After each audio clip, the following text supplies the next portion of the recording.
ఈరోజు ముఖ్యంగా జాతీయ ఎయిడ్స్ దినోత్సవ సందర్భంగా ఏదైతే నిర్మల హై స్కూల్లో ఏర్పాటు చేసినటువంటి అవగాహన సదస్సుకు చేసినటువంటి గౌరవ జిల్లా వైద్యాధికారి డాక్టర్ రవిరామ్ సార్ గారికి, అదేవిధంగా పాఠశాల కరస్పాండెంట్ ప్రిన్సిపాల్ గారికి, మరి అదేవిధంగా జిల్లా program officer doctor Vijay Kumar sir గారికి, మరి శ్రవణ్ కుమార్ సార్ గారికి, అయ్యారం వైద్యాధికారి విజయ్ కుమార్ గారికి, మరియు శివకుమార్ లోకలూరు వైద్యాధికారితో పాటుగా మన స్థానిక ఉపాధ్యాయులు హెడ్ మాస్టర్ శివకుమార్ గారికి, మరియు సిఎస్సి వైద్యులు మా డాక్టర్ హనుమంతరావు గారికి, మరి ముఖ్యంగా విచ్చేసినటువంటి వైద్య సిబ్బందికి మరియు పిల్లలందరికీ పేరు పేరున ధన్యవాదాలు తెలియజేస్తూ, ఎయిడ్స్ అనేది ఈరోజు ప్రపంచవ్యాప్తంగా ప్రాణాలు తీసినటువంటి మహమ్మారిలో ముందు వరుసలో ఉన్నటువంటి పరిస్థితి. మరి ముఖ్యంగా వ్యాప్తి చెందుతున్న పరిస్థితులు చూస్తే భారతదేశంలో ఎక్కువగా వ్యాప్తి చెందుతున్నటువంటి పరిస్థితి కనబడతాం. 1988లో ఏదైతే ఆనాడు మనం వేసుకున్నటువంటి ఈ సింబల్, దేనికి సింబల్, ఇది రెడ్ రిబన్. ఈ సింబల్ అనేది అక్కడ మీకు కనబడతా ఉంది బ్యానర్ మీద, ఎయిడ్స్ కి. మరి దీనికి ఆనాడు 1988 నుంచి 1988 నుంచి ఇప్పటి వరకు గత 10 సంవత్సరాల వరకు కంట్రోల్లో ఉన్నటువంటి ఎయిడ్స్ మరి ముఖ్యంగా ఇప్పుడు ఎవరి ద్వారా వ్యాప్తి చెందుతుందంటే పాఠశాలలో, స్కూల్ పిల్లలు, కాలేజ్ పిల్లలలో అత్యధిక శాతం ఈరోజు ఎయిడ్స్ అనేది, హెచ్ఐవి అనేది వ్యాప్తి చెందుతా ఉంది. మరి మనం ఏం చేయాలి? Prevention is better than cure. మరి అందుకే మన వద్దకు రాకుండా జాగ్రత్త పడవలసిన బాధ్యత మీ పిల్లల తరఫునే ఉందని చెప్పేసి ఈరోజు కలెక్టర్ గారు కావచ్చు, వైద్యారోగ్య శాఖ మంత్రి గారు, డైరెక్టర్ గారు, డిఎండిక్స్ ప్రతి దగ్గర చెప్పేది ఒకటే, ఈ రోజు స్కూల్కి వచ్చి పిల్లలకు మీకు చెప్పడానికి ముఖ్య ఉద్దేశం, ఒక్కసారి ఎయిడ్స్ వస్తే దాని నుంచి బయటపడే అవకాశం లేదు. ఎయిడ్స్ వచ్చిన తర్వాత, హెచ్ఐవి వచ్చిన తర్వాత బయటపడే అవకాశం లేదు. ఏంటి అంతిమం? మరణం మాత్రమే, చావు, డెత్ మాత్రమే అంతిమం. కాబట్టి మనం చదువుకొని ఉన్నత స్థాయికి ఎదిగే సమయంలోనే ఇటువంటి కొన్ని ప్రేరణ వల్ల, ముఖ్యంగా మీ వయసులో పిల్లలు తెలియక, ల్యాక్ ఆఫ్ అవేర్నెస్ వల్లనే ఈరోజు ఎయిడ్స్ అనేది ప్రభావితం విపరీతంగా కాలేజీలు, స్కూళ్ళు, హాస్టల్లో వ్యాప్తి చెందుతా ఉన్నది సర్వేలో బయటపడతాం.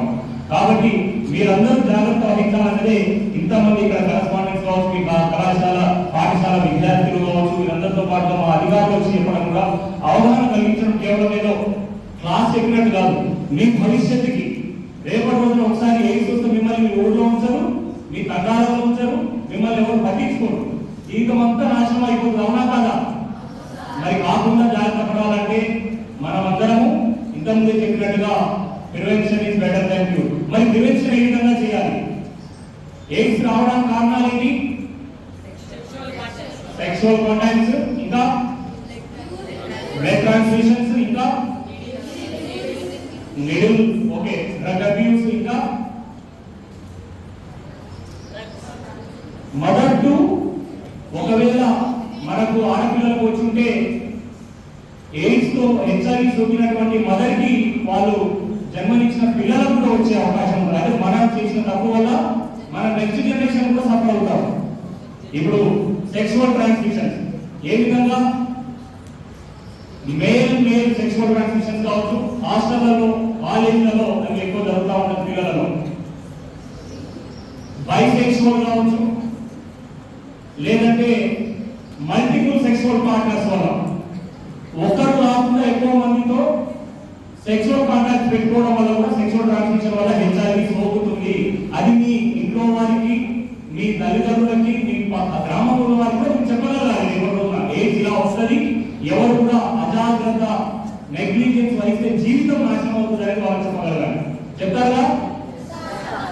నీడిల్ ప్రిక్స్ అన్నారు అంటే హాస్పిటల్లో మీకు సూదులు వేసేటప్పుడు సిరెంజెస్ ఉంటాయి, ఒక సిరెంజ్ ఇంకో వారికి వాడకూడదు. బ్లడ్ ట్రాన్స్ఫ్యూషన్, ఒకవేళ నాకు కనుక హెచ్ఐవి ఉంటే నేను రక్తం ఇచ్చేటప్పుడు వితౌట్ స్క్రీనింగ్ ఇవ్వగలిగితే, ఎవరికైతే నేను రక్తం దానం చేస్తున్నానో, డొనేట్ చేస్తా ఉన్నానో వారికి కూడా ఎయిడ్స్ వచ్చే అవకాశం ఉంది. అంటే మనం తెలియకుండానే ఇంకో జీవితాన్ని స్పాయిల్ చేస్తా ఉన్నాం. ఆ విధంగా మన హాస్పిటల్లో ఇప్పుడు మా వైద్య శాఖకు సంబంధించిన ప్రతి ఒక్కరూ రోజు వివిధ రకాల పేషెంట్స్ తో డీల్ చేస్తా ఉంటాం. రోగాలు వాళ్ళు ఎవరికి ఎయిడ్స్ ఉందా, హెచ్ఐవి ఉందా మొదలు చెప్పుకోరు బయటికి. కాబట్టి వారికి తగినటువంటి నిడిల్స్ కావచ్చు, సూదులు కావచ్చు, మాకు కూడా రుచుకుంటే మాకు కూడా వచ్చే అవకాశం ఉంటుంది. కాబట్టి మొదటి 11 రోజుల నుంచి 3 నెలల్లో స్క్రీనింగ్ అనేది వెంటనే చేసుకొని బయటపడే ఛాన్సెస్ లో ఈ హాస్పిటల్ అక్వైర్డ్ డిసీజెస్ లో ఎయిడ్స్ కూడా 0.03 చాలా నెగ్లిజిబుల్. కానీ ఎక్కువగా వచ్చేది సెక్షువల్ ట్రాన్స్మిషన్. ఒక ఎయిడ్స్ ఉన్నటువంటి వ్యక్తిని ముట్టుకుంటే ఎయిడ్స్ వస్తుందా? ముద్దు పెట్టుకుంటే ఎయిడ్స్ వస్తుందా? వారికి బట్టలు వేసుకుంటే ఎయిడ్స్ వస్తుందా? మరి తెలుసో తెలియకో ఎయిడ్స్ ద్వారా బాధపడుతున్న వారిని మనము చిన్నరించుకోకూడదు, అసహించుకోకూడదు. వారి పట్ల ఎలా ఉండాలి? ప్రేమాభిమానాలతో ఉంటూనే వారిని మంచి ట్రీట్మెంట్ అందే విధంగా మనం ప్రయత్నం చేయాలి. అవునా? వారికి ట్రీట్మెంట్ అందే విధంగా ఇప్పుడు ఉన్నటువంటి టెక్నాలజీ ప్రకారం, వైద్య శాఖ అభివృద్ధి ప్రకారం చాలా బ్రహ్మాండమైనటువంటి ఆధ్యాత్మికమైనటువంటి ఏముంది ట్రీట్మెంట్ అందుబాటులో వచ్చింది. ఒకవేళ ఎయిడ్స్ సోకినా కానీ 3 నుంచి 12, 15 సంవత్సరాలు, మొన్ననే ఒక సర్వేలో తెలిసింది 18 సంవత్సరాలు కూడా ఎయిడ్స్ సోకిన తర్వాత బతకగలిగారు. అంటే మనం తెలియక వచ్చిన వెంటనే మనము కొందరు ఉరేసుకుంటున్నారు, కొందరు చనిపోతా ఉన్నారు, కొందరు సూసైడ్ చేసుకుంటాము. అలా ఎట్టి పరిస్థితులు చేయకూడదని కూడా చెప్పగలగాలి. మనం 18 సంవత్సరాలు బతకగలిగారంటే మీరు తీసుకునేటటువంటి ఆహారము ఏంటి, న్యూట్రిషన్ ఫుడ్ కావచ్చు, treatment time to time treatment పాటించడం వల్ల కూడా మనం బతకవచ్చు. అది వేరే వాటికి వ్యాప్తి చెందకుండా మనం జాగ్రత్త పడి సూసైడ్ అలాంటివి చేసుకోకుండా ఏదైతే 15 నుంచి 20 సంవత్సరాలు కూడా బతికే అవకాశం ఉందని కొన్ని సర్వేలలో చెప్తా ఉన్నారు. కాబట్టి వచ్చిన వారు భయపడకుండా రాని వారు జాగ్రత్త పడుతూ మనం రాబోయే రోజుల్లో ఈ తెలంగాణ రాష్ట్రమే కాదు యావత్ భారతదేశంలో ఎయిడ్స్ అనే మహమ్మారి లేకుండా చేయాలంటే ప్రధాన పాత్ర పోషించవలసింది స్కూల్ లెవెల్, కాలేజ్ లెవెల్ ఉన్నటువంటి విద్యార్థులు, పిల్లలు మాత్రమే, యువత మాత్రమే. కాబట్టి ఈ రోజు మీ దగ్గర నుంచి మరి చెప్పగలుగుతా ఉన్నాము. ఈ రోజు జిల్లా స్థాయి అధికారులు కూడా వచ్చి చెప్తారని కారణము మీ భవిష్యత్తు కోసం. రేపు మీరు డాక్టర్ అయినా, కలెక్టర్ అయినా ఒక వ్యాధితో ఉండగలిగితే మీకు సమాజంలో గుర్తింపు ఉండదు. కాబట్టి ప్రతి అడుగున మీరు జాగ్రత్త వహించాలి. కేవలం ఎయిడ్స్ గురించే కాదు, మా ప్రోగ్రామ్ ఆఫీసర్ చెప్పినట్టుగా ప్రతి రోగానికి మూల కారణం మన యొక్క అజాగ్రత్త. అవునా కదా? మన యొక్క అజాగ్రత్తే. కాబట్టి అది కరోనా కావచ్చు, ఎయిడ్స్ కావచ్చు, లేదంటే హెపటైటిస్ బి కావచ్చు, టీబీ కావచ్చు, ఏది జరిగినా కానీ దానికి ఆ వ్యక్తి అజాగ్రత్త వల్ల మాత్రమే వస్తుంది. అందుకే వైద్య వ్యవస్థ చెప్తా ఉన్నది prevention is better than cure అని. కాబట్టి మనం ప్రివెన్షన్ మార్గంలోనే ఈ రోజు అవగాహన సదస్సును ఏర్పాటు చేస్తాము. ఈ రోజు భారతదేశం మొత్తంలో ఎయిడ్స్ కంట్రోల్ చేయగలిగింది అంటే ఇలాంటి సదస్సుల వల్లనే, ప్రివెన్షన్ ప్రోగ్రాంలు, అవగాహన ప్రోగ్రాంల వల్లనే చాలా మందికి ఈ రోజు అవేర్నెస్ డేటా ఉందని ఈ రోజు చాలా శాతము, దాదాపుగా 42% గ్రాఫ్ అనేది డిగ్రీస్ అయింది భారతదేశంలో. మరి ఈ 10-15 సంవత్సరాల నుంచి కాలేజీ యువత నుంచి పెరుగుతా ఉంది. మొన్ననే ఒక కేసు హిస్టరీ చూస్తా ఉంటే వారి యాప్లలో, ఫోన్లలో కూడా సెక్షువల్ పార్ట్నర్స్ వెతుక్కోవడానికి ఈ లొకేషన్ లో నేను ఉన్నాను, నాకు సెక్షువల్ పార్ట్నర్స్ కావాలంటే ఫోన్ లో కూడా ఈ రోజు ఈ చుట్టుపక్కల ఎక్కువ మంది సెక్షువల్ వాళ్ళు ఉన్నారు, వారికి డబ్బులతో మనం సెక్షువల్ కాంటాక్ట్ అలా వెళ్ళొచ్చు అనే యాప్ కూడా వచ్చేసినాయి. కాబట్టి దయచేసి ఎవరు కూడా మీకు తెలియని వారితో సెక్షువల్ కాంటాక్ట్ లో వెళ్ళకూడదు. మీరు భవిష్యత్తులో పెళ్లి చేసుకున్న తర్వాత కూడా కేవలం మీ భాగస్వామి అంటే మీ భార్య కావచ్చు, మీ భర్త, వారిని తప్ప ఏదైనా second, third, multiple sexual partners కి ఏదైనా కాంటాక్ట్ పెట్టుకుంటే అది మీ జీవితాన్ని, మీ కుటుంబాన్ని తర్వాత నాశనం చేస్తుందని కూడా మీరు గుర్తించుకోవాలి. ఇది ఇప్పుడే కాదు, జీవితాంతం రేపటి రోజున మాలాగా ఎదిగి బయటకు వచ్చిన తర్వాత మళ్ళీ సమాజానికి చెప్పడానికి కూడా మీరు ఈ పాఠం అనేది కేవలం ఎగ్జామ్ రాయడానికి కాదు, మీ భవిష్యత్ ఎగ్జామ్ లో మీరు సక్సెస్ అవ్వడానికి కూడా ఉపయోగపడుతుంది. అర్థమవుతుందిగా? మరి ఏది వచ్చిన వాళ్ళు ఏ విధంగా గుర్తించాలనేది ఈ రోజు ప్రత్యేకమైనటువంటి దేశం. హెచ్ఐవి అంటే HIV stand for human immuno virus. AIDS అంటే అక్వైర్డ్ ఇమ్యూనో డెఫిషియన్సీ సిండ్రోమ్. మొట్టమొదటిసారిగా హెచ్ఐవి అనేది మీకు తెలుసో తెలియకో మదర్ కాంటాక్ట్ వలనో, బ్లడ్ ట్రాన్స్ఫ్యూషన్ వలనో, అదే విధంగా సెక్షువల్ పార్ట్నర్స్ వలనో, లేదంటే ఇక్కడ క్లినికల్ గా ఏదైనా సోకిన కానీ హెచ్ఐవి అనేది నీ శరీరంలో, నీ బాడీలో ఎంటర్ అయిన తర్వాత 3 సంవత్సరాల కొంత ఒక 30 రోజుల నుంచి 3 నెలల విండో పీరియడ్ ఉంటుంది. ఆ టైంలో నువ్వు టెస్ట్ చేసుకున్నా కానీ బయటపడదు కొన్నిసార్లు. మరి టెస్ట్ చేసే కొన్ని విధానాలు ఉన్నాయి. ఈ రోజు 4th జనరేషన్ ఎలిసా టెస్ట్ కావచ్చు, ఈసీఆర్ టెస్ట్ కావచ్చు, లేదంటే యాంటీబాడీ, ఇవి మీకు టెస్టుల గురించి కూడా అవగాహన కల్పించగలుగుతాం ఈ వ్యవస్థ విద్యాశాఖలో. మరి వచ్చిన వారికి కూడా ఇమ్యూనిటీ CD4 CD8 సెల్స్ తెలుసా?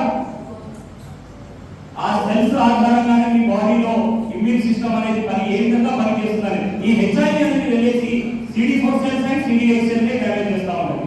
అదే ఇమ్యూనిటీని బలోపేతంగా స్ట్రాంగ్ ఉన్నటువంటి ఇమ్యూనిటీని డ్యామేజ్ చేస్తుంది. ఆ డ్యామేజ్ చేసిన తర్వాత ఇమ్యూనిటీ పవర్ తగ్గిపోతుంది కదా. ఇమ్యూనిటీ పవర్ తగ్గినప్పుడు ఏముంటుంది? ఏ రోగమైనా నీకు రావచ్చు. సార్ చెప్పినట్టు టీబీ రావచ్చు, దగ్గు రావచ్చు, జలుబు రావచ్చు, వామిటింగ్ రావచ్చు, తలనొప్పి రావచ్చు, నీరసం అవ్వచ్చు, నువ్వు వెయిట్ లాస్ రావచ్చు, ఆకలి రాకపోవచ్చు. నీకు తెలియకుండా సిండ్రోమ్ అంటే ఒక ఏంటది మల్టిపుల్ సింటమ్స్ అనేది బయటకు వస్తాయి.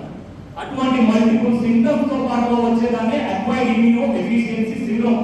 ఏ విధంగానైనా నీ జీవితాన్ని నాశనం చేయగలుగుతుంది, నీ ఇమ్యూన్ సిస్టమ్ ని డ్యామేజ్ చేసేసి నేను చనిపోయేదాన్ని క్రియేట్ చేస్తుంది. కాబట్టి తప్పకుండా ఇంత భయంకరమైనటువంటి ప్రాణాపాయమైనటువంటి ఎయిడ్స్ అనే మహమ్మారి నుంచి మనం అందరం బయటపడాలంటే ఇప్పుడు చెప్పినటువంటి ప్రతిదీ మీరు గుర్తుపెట్టుకొని రాబోయేలో మీరు కూడా మీరు ఊళ్ళకి వెళ్ళినప్పుడు, తండాలకు వెళ్ళినప్పుడు, మీ గ్రామాలకు వెళ్ళినప్పుడు, మీ కుటుంబ సభ్యులకు కూడా అవేర్నెస్ కలిగించాలి. ఎక్కడన్నా కటింగ్ షాప్ కావచ్చు, గతం తీసుకునేటప్పుడు కావచ్చు, ఒక వాడే పేరు ఇప్పుడు వాడకుండా జాగ్రత్త పడాలి. హాస్పిటల్లో వెళ్ళినప్పుడు కూడా వాళ్ళకి అడగగలగాలి. మీరు కూడా ఒక డాక్టర్ గానే బతకగలగాలి. అప్పుడు మాత్రమే వారంగా ఉండగలుగుతారని తెలియజేస్తూ ఈ అవకాశం ఇచ్చినటువంటి మా వైద్య శాఖ జిల్లాధికారికి మరియు పాఠశాల కరస్పాండెంట్ గారికి మరియు మిత్రులకి, ఉపాధ్యాయ సంఘాల నాయకులు ప్రతి ఒక్కరికి పేరు పేరు ధన్యవాదాలు తెలియజేస్తూ జై హింద్, జై భారత్.